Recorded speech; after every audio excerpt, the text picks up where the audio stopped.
So at count time, I used to pull my box out and look at the picture of my daughter. And that brother came by. We had the bar cell, so you could see through the bars. He said, brother, I finally see the one thing you care about, but what could you do for her? And he just walked away. And it hit me, man. I don't know what happened. God was dealing with me, and it hit me. Things. And I said, man, I gotta do something, man. Hey, what's up, everybody? This is Mia, aka Nene from Pink Houses, and you are tuned in to Parables from the Projects podcast. I am the co-host, and Pops, introduce yourself. What's up? I am Gordy from Brownsville. Never ran, never will. What's up? Yes. So as we always like to do, today we have a dope show for y'all. But as we always like to do, first we like to say, we like to have a segment called "What's Going On." So, Pops, what's going on? Yo, check it out. I'm having a ball out here, man. And you know why I'm having a ball? Because once you start something, you feel good. Everybody out there, just start anything. Start a podcast, start a different food, start a something. Anyway, the thing about me, right? And the thing, well, I'm doing, this is my what's going on, right? Yep. Yeah, so check it, right? Now, I've started loving people, like trying to figure that love thing out. But that's just part of it, right? Once you start to love, then it's like these other things come in you want to do. Like we've been doing the podcast, but now I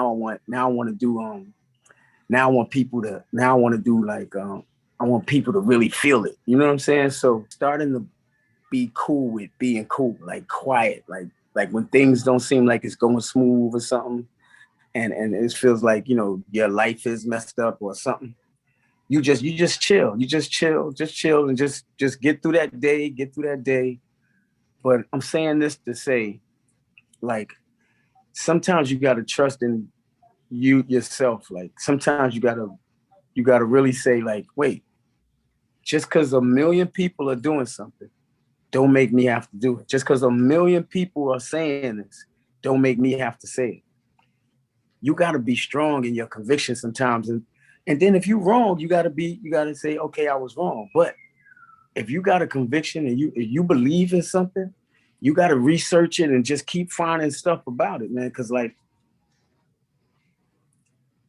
people are calling me saying, like, they took a vaccine, right? And I'm not mad at them for taking the vaccine. They're asking me when I'm taking mine. I'm like, I'm not taking it because I'm my own person. So, but I don't knock nobody for taking it. So I know I talked about this on the last parable, but this is an ongoing situation, which one day we probably gonna have to address. Really, like, no jokes aside. I mean, all jokes aside. Yo, listen. So, what's going on? That's kind of what's going on. It sounds a little confusing, but what I'm doing is, like, putting my like, no matter how, like, if a doctor called me and said, or if a doctor, or if the president, or if a lawyer, people with high up degrees are sounding crazy in this pandemic and on how they telling you to take a vaccine that nobody knows what's going to work about it. So I don't mind you taking it, but I'm just not taking it because, I You have your own opinion. That's not even just that. Not even just that. My own opinion is way bigger than your own opinion. It's bigger than the ideal. It's like when I think Will Smith, or when Will Smith changed, or when Kevin Hart changed, or when these people made a decision to trust in themselves, they took a leap of faith. You know what I'm saying? They took a leap. So it's more than just the words. It's like, you got to be. It's hard to explain, but that's what I'm going through. But once, and I got this part right, that I believe Gordy now. You know what I'm saying?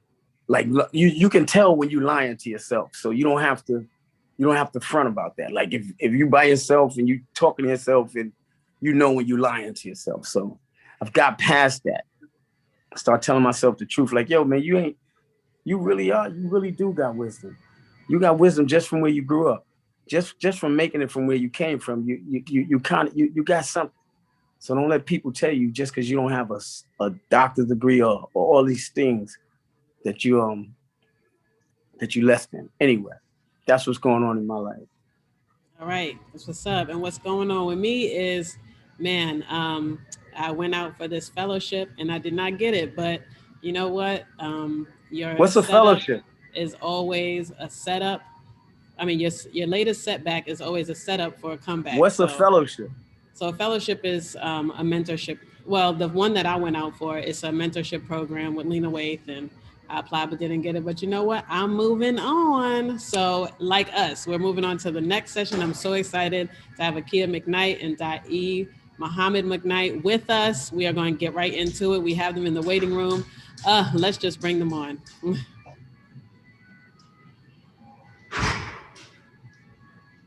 All right, I'm going to let them introduce themselves once they come back in.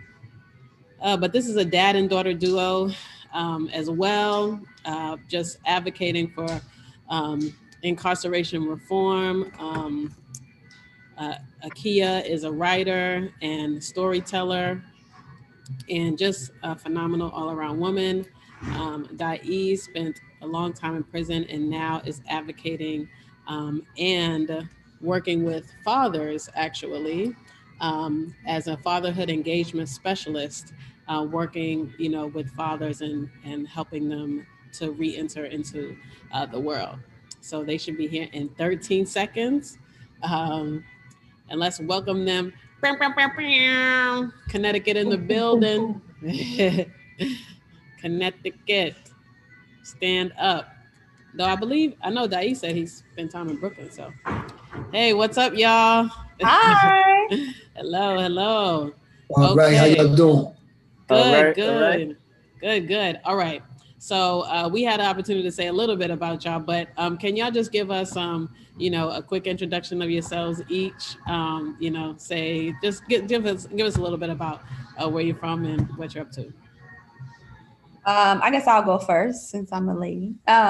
My name is Akiya McKnight. I am originally from Bridgeport, Connecticut. I currently live in Los Angeles. I am a writer, a producer, and then also by day, I work for Shonda Rhimes production company. So in the creative production lane over there as well.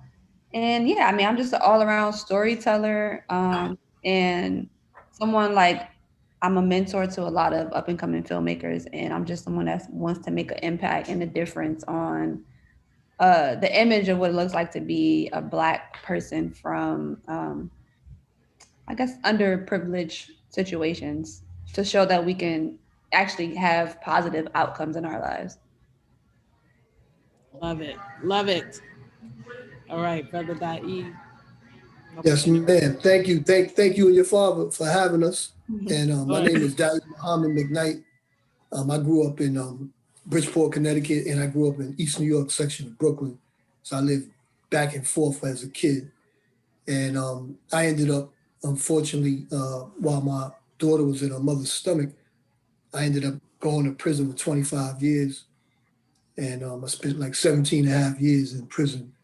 And when I was released 15 years ago, my daughter was just graduating high school. But I was fortunate on that journey that, God intervened in my situation. By the grace of Allah, my daughter was like that catalyst for me to change, because I knew that if I wanted a better life for her, I had to do something better with my life. Because I was also the child of an incarcerated parent. My mother, my grandfather was in prison. It's unfortunate. My brothers, most of my male cousins, they all been incarcerated. So, I was looking for something different, like a lot of young men are, but we just don't know how to do it. And my change came in the form of Islam. For other people, it comes in other avenues. There's many avenues to one destination. That was what worked for me.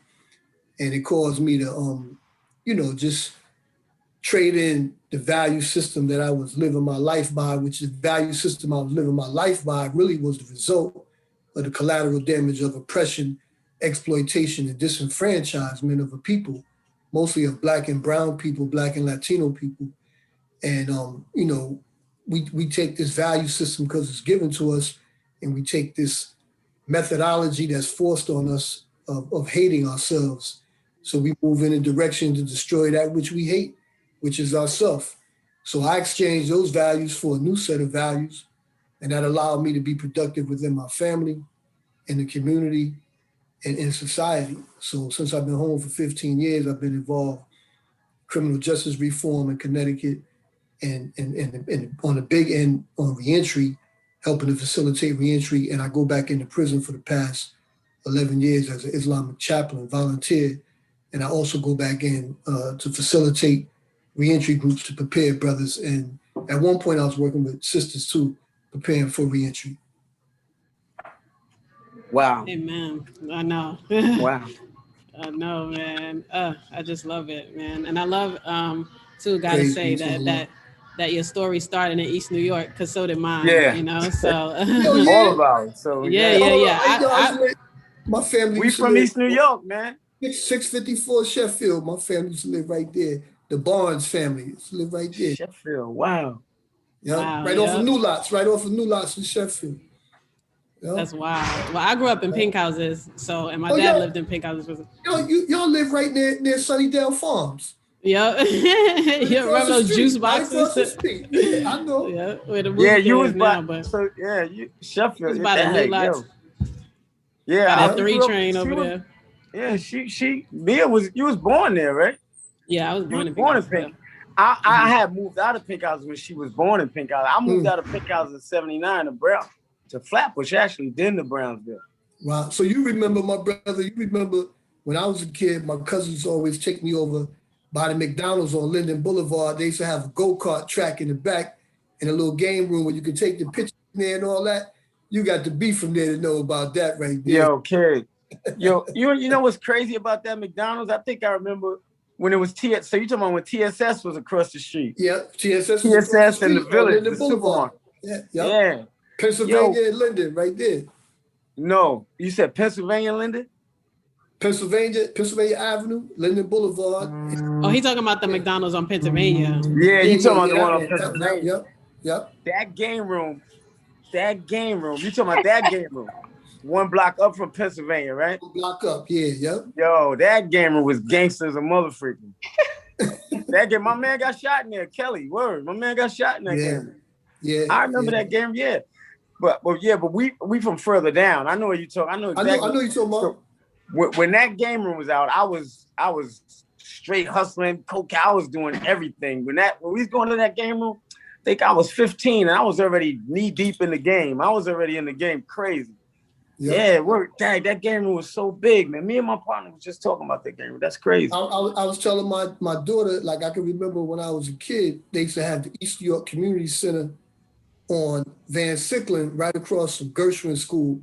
Okay. And in the summertime, they used to give people free lunch. We used to go in the basement to get free lunch. Wow. Gershwin School right there, across from right on Van Sicklen. Yeah. Yeah. But wow, our free lunches came in pink houses. That's crazy. They used to give out the guards, the 5% nation. 5%, the guards used to give it out. Yeah. Pound for God. Yep. And pink houses in Cyprus. Yeah, I'm from East New York, so I lived on the streets. Yeah. Man, okay, so while they go down memory lane, right. No, just kidding. But I do love it. So I mean, Akiya and I met at Urban World Film Festival. So by that time, you had moved to New York, I guess, Akiya. Yeah, were you living there? I was pretty much living there most of the time. I was only going home on the weekends. Yeah. Okay, so can you tell me, like, how did your dad's life and your dad's story inspire your filmmaking, or inspire you, or your career in storytelling? Well, I will say since I was young, I've always been writing like short stories and poetry. And I would always share those with my dad through the mail or when I would go visit him in prison. So my dad would always kind of like, he would kind of like root me on in like all my creative endeavors because my dad also writes. My dad's mom was a writer as well. So I think that my dad gave me the confidence to actually believe that a creative career was even possible, because my mom is a nurse, and my mom is very like logical and like, you know, straight, like go to work, go to school, but she's not really into like creativity. So having the support of my dad and knowing that he was a writer, and a lot of people in my dad's family are like musicians, writers, actors. So it just comes already in our family. So he kind of like understood what I was trying to do. So I think like his support, and then also all the stories, my dad, as you could tell, like he has stories for days and he loves to tell me those stories. So I think that sparked just my imagination and like just wanting to tell more about what it's like to be a Black person, and like how we have different layers to us. So I would say, yeah, like his creative support really inspired me to want to be a filmmaker and a writer. Mm. I know. I love that. Definitely. I give my creative, well, a lot of it, I think, from my dad too. So a lot of similarities there. Okay. And Brother Da'ee, I want you to talk a little bit more about, you know, how you feel like, you know, your daughter helped to like shape where you are going today. And what was the biggest like turning point for you? Like, do you remember a time where you said, okay, you know what, I don't want to go back? Like so many people, that's a long time to spend in prison, but a lot of people, of course, you work in this population, you know, and just because of, you know, just the circumstances, environment, they might go back to, you know, the same practices, but you chose to turn your life around. What was like that turning point? Wow, I can remember it like yesterday. You know, I was young. I was, I think, 20 going on 21 when I got sentenced. And the crazy thing was, like the regular young boys, I didn't really like have no kind of guidance. I really wasn't sure what I wanted to do with my life.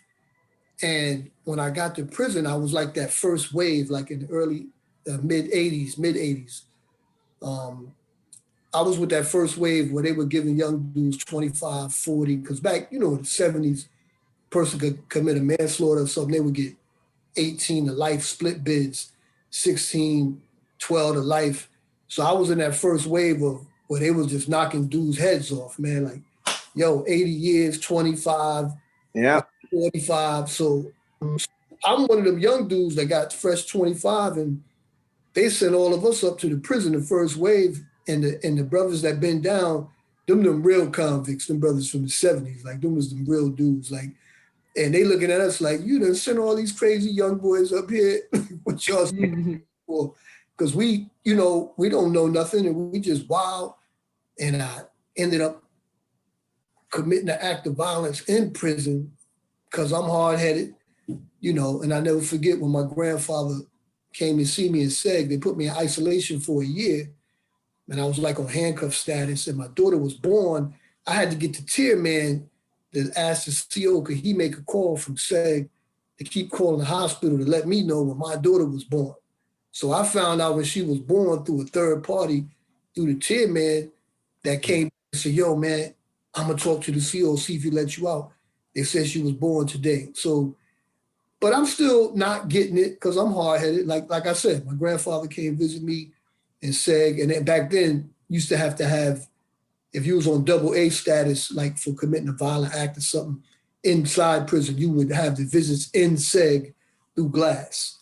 And my grandfather just looked at me, he was like, man, you the only fool I know that was in a hole.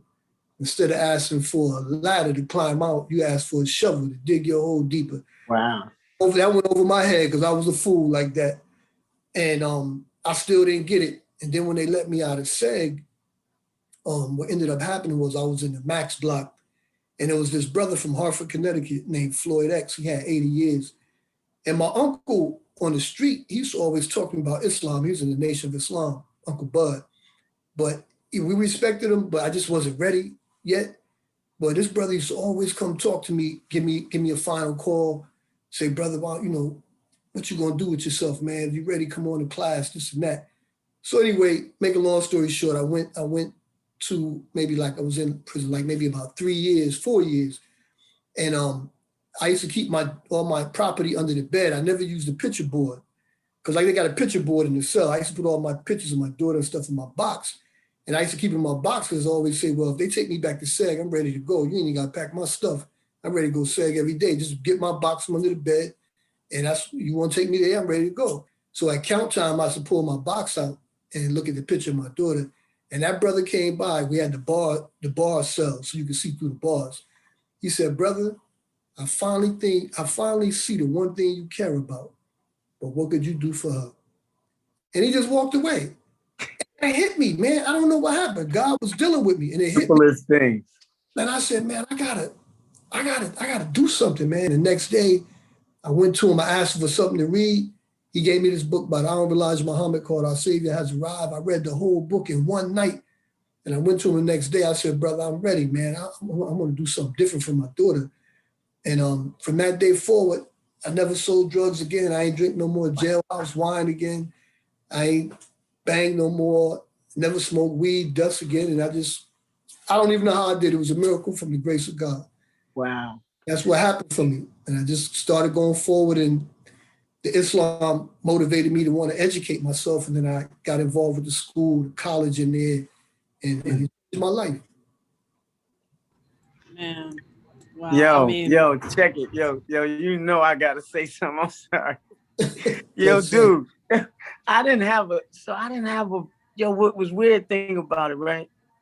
So I didn't do 17 straight, but I've never been out of jail a year straight. So it's like I was in and out all my life because my crimes were small. You know, I was a pickpocket. So they ain't never really give me a lot of time. But I did do the last bid to get to my daughters. Wow.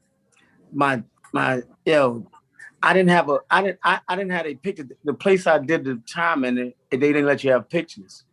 So I didn't have that. But what in my back of my mind, I always thought about my daughters going to school, sitting in a circle, and they lying to the teacher.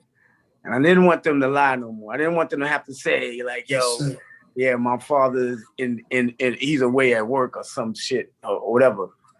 But it's kind of like crazy to hear you talk about your daughter like as being one of them things that really hit you like, yo, word, what my daughter gonna do? Because that's exactly what happened. That's exactly what I was thinking about. And I have to pinch myself sometimes and say, yo, Gordy, was you really crazy? And then I'll be like, then I'll run into an old person that I know and we'll start talking about stuff. I'll be like, you really was out there. You really did it. You really was in and out your whole life. Like I did 3 years in a group home as a kid, you know, from 15 to 18. And it was a wrap from there. I remember the cops picking me up from my 8th grade class, which made me better, which made me think, yeah, this is the life I want to live now because everybody respected me. I was like the king. I went to 218 back in the 70s. Yo, hearing every time I hear somebody else's story, it's crazy for me, you know, because I like.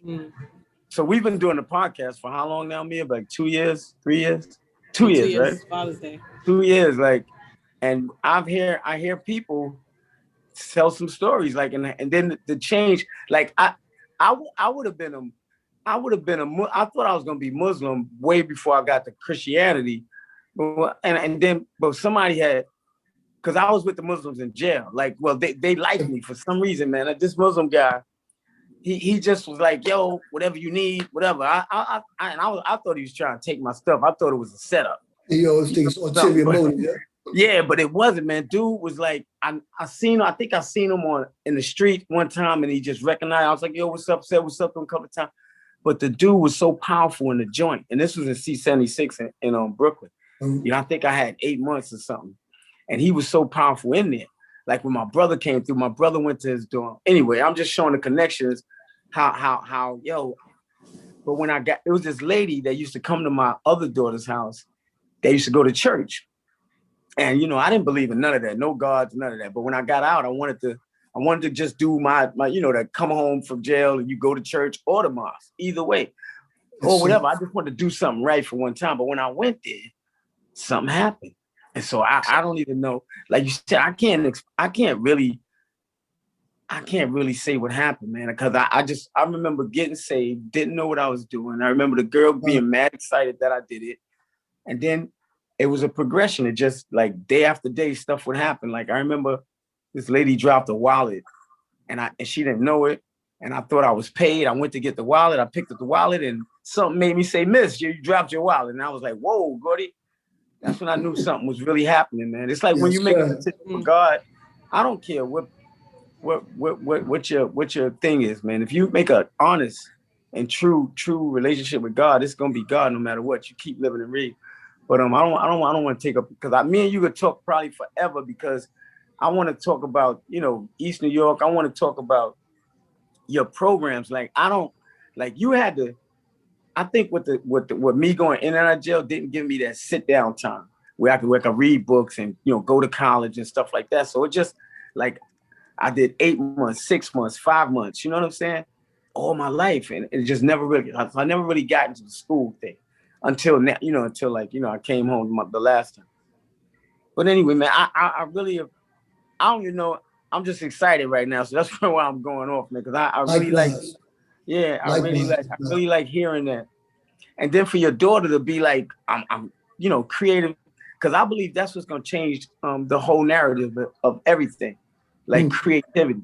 I don't believe in schools no more. I mean, I believe school is important to get that structure, so that you can say, yo, if I'm gonna be creative, if I'm gonna draw this painting, it takes me 8 hours to draw this painting, and then I gotta do my laundry. I think it sets up your life, because you have reports to make.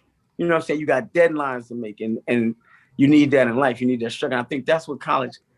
I think its default is helping the creators be more creative and and being able to get your creativity on a screen to another person, that another person can tell another person, because word of mouth is the fastest internet out there. And we still, this is gonna touch somebody. You know what I'm saying? Anyway, Mia, you guys, I could do this. I could do this forever, man. I know. Yeah. I love the here.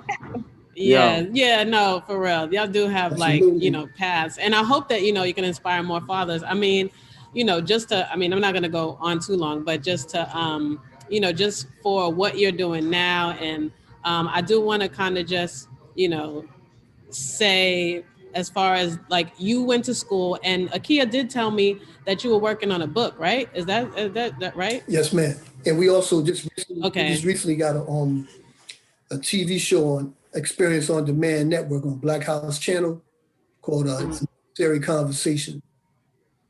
And it's about criminal justice reform and about reentry.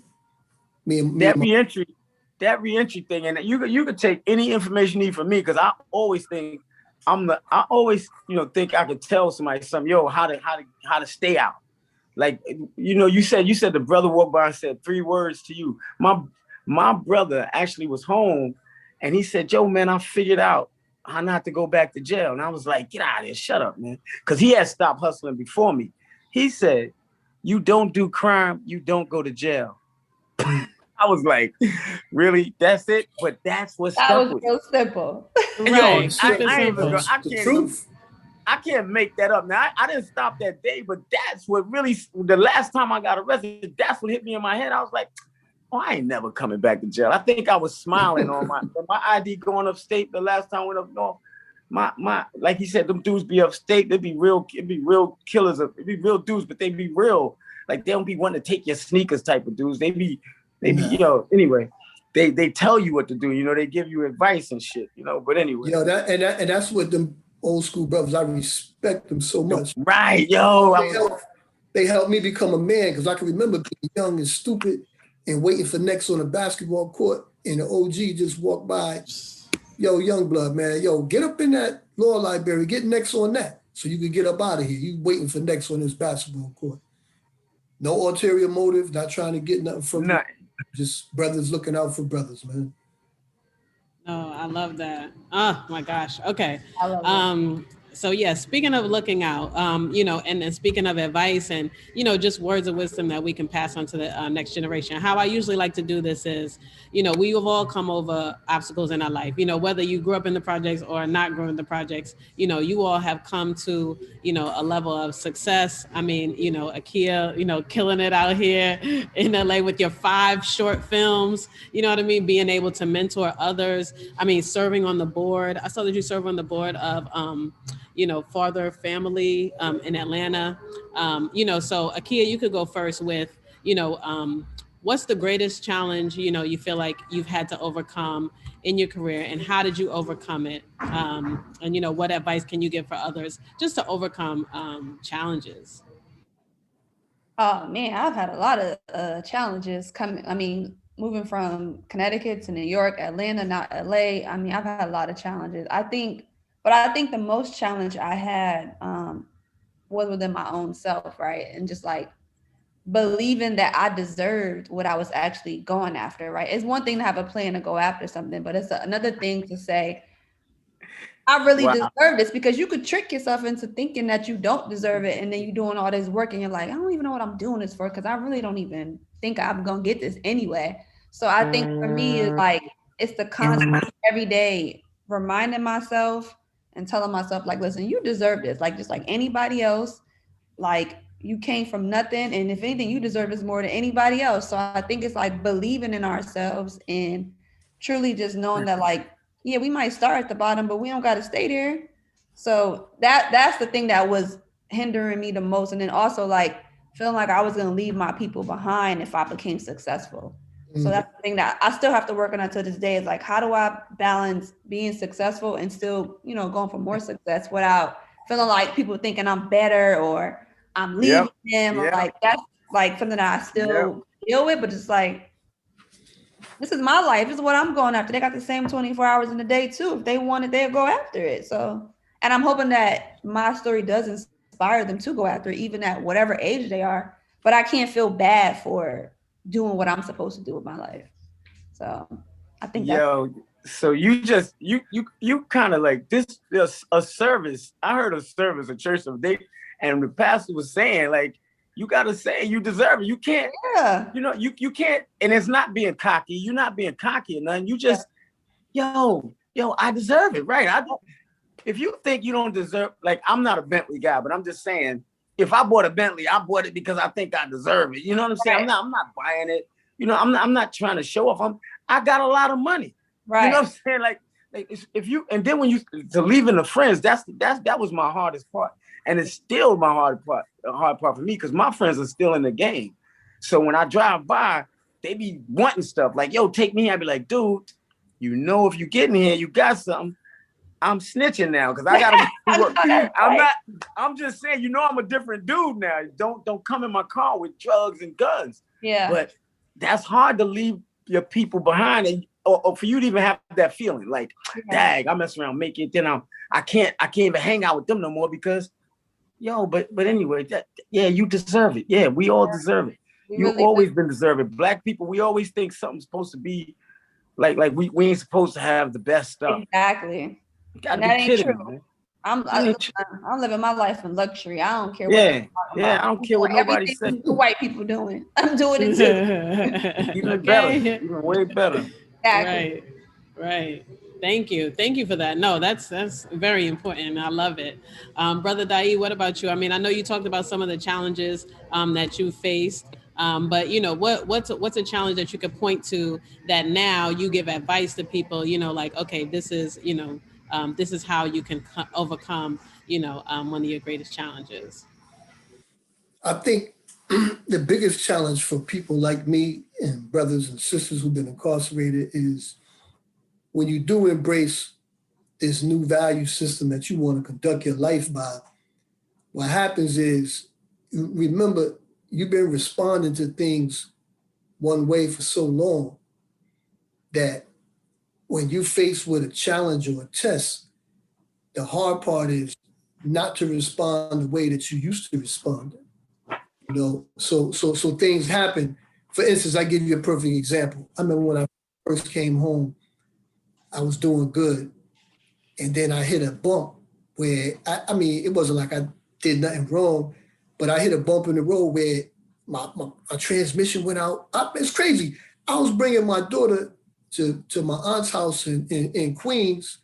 We got on the Whitestone Bridge and my transmission blew. I paid the toll. My daughter was like, Dad, how come the car ain't moving? I said, I don't know. The Yo, Mia. toll booth. Yo, they had to push me off the Whitestone Bridge, right? Then right after that, I lost my job. Then I was about to be homeless. And my aunt was like, listen, I was like, I'm going to the shelter if I do anything wrong. I ain't going back, man. I'm trying to stay focused. And my aunt, before she called me to tell me I could come stay in the basement till I got on my feet, which God blessed me to get right back on my feet, I was sitting there packing my bag and I was alone in the room. And it was like a whisper. Shaitan was like, yo, I know you ain't selling no drugs no more. You one of them revolutionary brothers. Why don't you see if your cousin lets you slap him upside the head with a pistol and y'all split the money bag? He said he take the money bag to the bank every week for the company. Ain't nobody in the room but me, right? And this Shaitan talking to me, and I'm like, I seek refuge in Allah. I said, no, I'm not doing that, man. Wow. And I went on to that thought, and I went to my aunt's basement, and in a matter of 3 months, I was back in my own apartment, had 3 jobs, and a side legal hustle. By making the right decision, God gave me back more than what I lost. Every time I was faced with a test, God gave me more than what I lost. And the thing is, man, you got to have the faith. Faith ain't just in good times. You got to have the faith to go through the obstacles and hold to your principles and values that you say you live your life by. And that was a challenge for me, but I was one of the ones that made it through. And this is what I tell the brothers in my group and sisters in my group when I go into prison. I say, listen, you already know the formula. When you in a joint and the CO talking to you greasy, the next dude talking to you greasy, and you know you're about to discharge and you don't want to get in trouble because you want to go home, you got a goal. And you putting up whatever you got to put up with to get to your goal. How come when we get to the street, we forget that? If you keep the same formula in place, man, you'll be successful, man, and you'll never return to them dudes. Yo, I love that, man. But did you hear, Mia, did you hear him say he was on the bridge and his transmission broke down? Right on the white stone. But wait, you and your daughter was in the car? Yeah. My daughter was in the car. Me and Mia went to that march in Washington. And when was that, Mia? The march on this August, the one that just passed. Yo, the anniversary. While we on this bridge, what bridge was that? I don't even know what bridge was that. I don't even remember. The transmission went out. Yo, no lie. I'm not even exaggerating that. This literally happened, man. And I had to get my car. So but look at this. We stuck on 95 though in the middle. It's nighttime. Yo, it's nighttime in the car, and the bridge we was on is short bridge. And it was like, if we stop on that bridge, somebody's gonna hit us. And then when the car shut off, the motor was going, but it wasn't moving. So I was like, Mia, it stopped again, and we was rolling on. We had to get it. It made it to the end of the bridge, and then the car stopped rolling. It must have been just a little slant on that bridge that made us make it to the end. But as soon as we got to the end, big bus just during it took us out. We didn't. It was crazy. But look, we're in the middle of 95 coming from DC to New York. We're in the middle. We're not even near a gas station or none of that. So I'm like, Mia, well, I got to call a tow truck. But then I thought, I got a friend, this girl I call my sister, who I grew up with hustling. Her sister lives in DC. So, and it was like maybe 30 miles away from us. And it wasn't, but that was the closest place to us. So and who knows if I haven't talked to this girl in a year or 2 years. So, and let alone her sister. So I called, I was like, yo, is Mimi home? Call Mimi, she home. Anyway, long story short, the Geico paid for 20 miles and I paid the extra $100, I think, for the extra 10 miles to get my car towed to the lady's house, which she put me and Mia up for 2 days. And I still drink, so she had a full, not that number. I'm just saying, a full bar. It was like you had a good time. Let's just say cigars. That we had a real good time. It was crazy how it was crazy. But but you said in the car your transmission, but I was like transmission. Yo, the transmission went out, and I had just put a new engine in the car. So it was crazy. And then I had to drive the U-Haul. It was crazy. But anyway, man. I know, man. This is why we share the stories, man. We have shared experiences, man. And I hope that we can, continue to inspire each other. and and just kind of like let each other know to keep going. Like, we're pushing you guys, and we want to support you all too. So can you just let us know, how people can follow you, how people can support what you're doing, the organizations that you're with, even just let our listeners know, how they can, follow your journeys. And I'm going to add a little bit to that. We also always have a Parables from the Projects person of the day, and we let our guests pick. So if each of you can just, say their name of a person that, helped you on your journey to where you're getting today, other than each other, you can share that as well. Okay, so if you people can follow me on Facebook at Akiya McKnight, they can follow me on Twitter and Instagram at VisionarHer, which is VisionArHer. I'm always on their Instagram, Twitter, and then Facebook, my full name. And then I have a couple podcasts people can listen to. I have Women with the Blueprint, which is on all streaming platforms, where I help young women of color navigate their way in the entertainment industry as well. So they can follow the podcast there as well. And like, if anybody wants to reach out to me, they can reach out to me at visionarher@gmail.com for like any questions or whatever they need to reach out to me for. They can do that as well. Well, nice. And wait, my person. Yeah. One person from, man, there's been so many people that have like helped me along, which is why like I'm really into mentorship, because I've had a lot of good mentors throughout my life. I'm blessed to have had that. But I will say, like, I'll pick somebody outside of my family, because I have people in my family that are just amazing, like my aunt, my mom. But I had a neighbor. Her name was Dana. She passed away when she was 37 from cancer. But she was like an older sister to me, and she always would tell me, like, man, get out of Bridgeport. Like, you got to get out of here. You have to see the world. You have to go explore what it is that you want to do. And she always encouraged me to be myself and to be authentic and to not fall into what people in the hood want you to be or what you should be. So I will say, like, she was like an older sister to me. Her name was Dana, and she just really, really like supported me and pushed me out into the world as much as, she could possibly do with just her words. So I would say her. Awesome. Good. Thank you. And shout out to Dana. I know. Shout out to Dana, yo. You know what I call them? I call them angels in the outfield, man. Somebody's always out there, helping me, man. I like you said, man. I love that name too. Angels in the outfield. I'm telling you, because when we go out that door, you know what I'm saying? Some of the help, and I know y'all probably got crazy stories about where some things happen, and then it was like, oh shit, okay. Yeah, like crazy. All right. Cool. And Brother Da'ee, how can people follow you and support you? And who's your like one person that you want to just honor on this episode? I want to say they can watch our show on A Necessary Conversation. It's on the Black House channel, on Experience on Demand Network. And if you want to contact us, you can reach us at anecessaryconversation@gmail.com. But we spelling necessary with 2 C's on purpose. So it's NECCESSARY conversation@gmail.com. And the one person that I really, really, really want to thank is he was like a mentor to me. We call him Uncle Bud, Brother Andre X. Ellis. Because even before I changed my life, man, he died before I got out of prison. But he used to come, they used to have this thing in Father Panic Village, Bridgeport, Connecticut. It's called The Hole.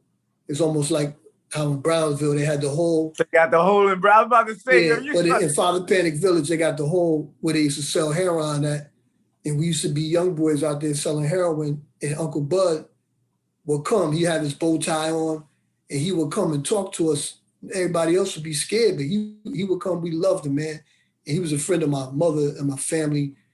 And he used to make us do crazy stuff. Like we out here thugging, and he would just pull up and be like, because they used to call me Bar Kim back then. He used to say, Bar Kim, do me a favor, get them brothers. I got a truck of mattresses for people that ain't got no mattress in the project. I want y'all to help me carry these mattresses to their apartment. So I'm like, we out here doing wrong, and this brother coming to get us to carry mattresses to people's house, and we wouldn't tell them no. We loved them so much. Right. And then one time, the kids had to wear uniforms in the school. Yo, this brother would be where they used to have summer league at. They used to call it the Red Court. He would be where the summer league used to be at, with a grill, selling hot dogs and hamburgers to raise money for kids. One man to raise money for the kids to be able to have uniforms to go to school, man, the project. That brother, man. Uncle Bud, Andre X, salute you. Yes. And they say we don't support each other. We do, man. We really do look out for each other. That's what. Right, that's exactly. And that's why we want to change that narrative. That's why we want, everybody to tell their story so we can change that narrative that we don't support each other. Like this one man, you know what I mean? Like, look, I'm gonna get y'all mattresses. Yeah, they did. I'm gonna get y'all uniforms. And he would come shake us all. He wouldn't shake us down, but I'm joking. But he would come to all of us. He'd be like, listen, young blood, I know you brothers got some money. Y'all need to donate toward this. And you know what? Back then, and it's not right. I'm just saying though, drug dealers, we had no problem with giving something back to the community. Taking and raping the community. You know what I mean? And now, I know it's all good. I'm not judging things. It's different. But and in that note, I want to say I apologize to my community, because a lot of times we glorify the stuff we do, and really we being a pawn in a chess game, man, as a co-conspirator in our own demise. And that ain't really nothing to be proud of. So I apologize, because most of the time the crimes we commit is against one another. And our community deserves that apology. Wow, it's deep. Righteous. Yeah. Righteous, yes. Well, yo, I just gotta say, man, I'm thanking y'all for coming on, man. Thanking y'all for being thank open. you so much. Thank you, my brother. For being open and honest, Thank man. You, like this ain't gonna change with a bunch of hype. You know what I'm saying? It's gonna change with some real stories, man. Those are real stories, man. Wow. The hole in Brownsville. Yo, I grew up in there. I grew up over there, man. That's crazy. Yeah, it's just a lot of similarities, man, from two different people, like two different worlds. Yeah, it's and I think it's gonna be millions of people, but you just, it's just never stopping, always talking, always telling people, always. But I would like to join some type of reentry part. So I'm working with this. I'm not working with her yet, but she don't know it. But this lady that works in the jail. So she don't know it. She don't know. Because he gave me mad ideas. Because the reentry is that's some hard stuff. Because you could get out of jail, bump into somebody on the train, and you be right back in jail. Because young boys is ignorant, but and not to say that I wasn't that same young boy, but I remember me. Like if you looked at me hard, we fighting. You know what I'm saying? They need you, brother, to go back in, because they can't connect with them. You can't give anybody something unless you can connect with them. But me and you can connect with them, because and in order to sell them on changing their life and the transformation, they need you to go back in that facility, man. Yeah. Connect with them brothers, man. That's what that sister should do, bring you back in there. Yeah, nah. You definitely open up another avenue for me. Definitely watch. Yes, You're gonna hear about it. Thank you. All right. Well, I'm definitely going to have. What'd you say, Akiya? So I love the connection that's happening here. Y'all definitely got to talk. Yes, definitely. We'll connect everybody. And just for all of our listeners, I'm going to put all of the information that was shared in the show notes, as far as, how you can follow Akiya and Brother Da'ee. Just thank you both for coming on so much. Thank you to everybody who listened. Thank everybody watching on Facebook Live. Thank you for coming with us early, because you see, we got a lot going on. This is not the perfection. This is not the perfect podcast, but but we definitely appreciate y'all telling your story. This is the beginning of a really big situation. Make sure y'all share this with a friend. Follow us at Project Parables on Twitter. Find us on Facebook, Parables from the Projects. And find us on anywhere you listen to podcasts. And make sure you leave us a review if you're listening to us on Apple. We will see you next time. And remember, it's all good in the hood. Peace.